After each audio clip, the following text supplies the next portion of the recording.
alah kesandung gitu kan. Langsunglah disingkirin sama si Chani pakai kakinya. Nah tapi anehnya akar-akar tanaman liar itu bukannya macam terlepas gitu dari kakinya, enggak. Yang ada akar-akar itu malah semakin mengikat kakinya si Chani.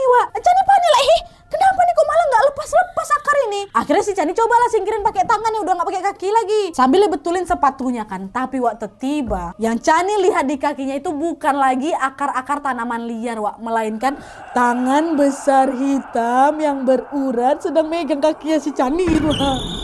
Chani nengok itu tuh ya kaget kan, wah astagfirullahaladzim gitu, di ayunannya kakinya astagfirullah Allahu Akbar gitu, ketakutan ya. Dan untungnya alhamdulillah kaki itu pun bisa terlepas dari genggaman tangan berurat tadi tuh. Chani pun langsung berlari menuju ke pintu puskesmas kan. Nah kebetulan pintu puskesmas tempat kerja si Chani ini adalah kaca transparan gitu. Nah kalau pintu kaca transparan kan kita bisa nengok bayangan kita di pintu itu kan. Nah jadi waktu si Chani menuju ke pintu transparan tuh, Chani melihat di belakang bayangan tubuhnya ada sosok wanita berbaju biru lagi ngikutin Chani. Jadi waktu itu langsung ingat pesan seniornya, baca ayat kursi, langsung baca ayat kursi, langsung dia baca ayat kursi itu sekuat tenaga. Sambil perlahan buka pintu dan langsung masuk ke dalam. Dengan wajah pucat tuh Chani cuma bisa duduk aja di ruangan tempat dia bekerja. Astagfirullah. Jangan kau kosongkan pikiran kau Chani, kata Mbak Dini waktu itu. Soalnya Mbak Dini udah tahu nih si Chani ini kenapa. Iya Mbak. Iya.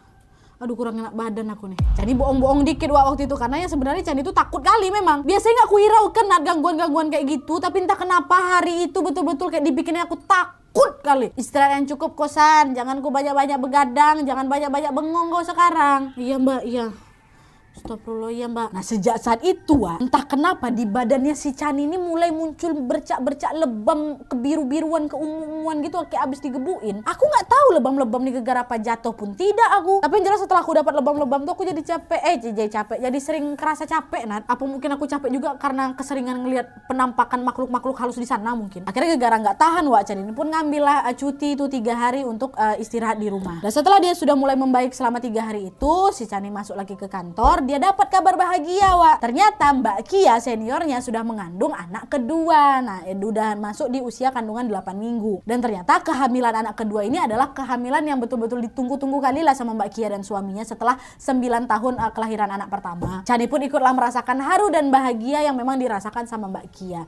Tapi sayangnya gak lama dari situ hal menegangkan lagi-lagi terjadi. Dimana pada saat itu si Chani sama Mbak Kia ini mau sholat maghrib. Tiba entah kenapa Mbak Kia ini berkeringat dingin, badannya lemas, demam. Nah Chani mengira kalau Mbak Kia ini mengalami hipermesis. Jadi hipermesis itu kayak mual akibat ketidakstabilan hormon ibu dan bayi. Saat itu Mbak Kia cuma minta tolong panggilin dokter Chani.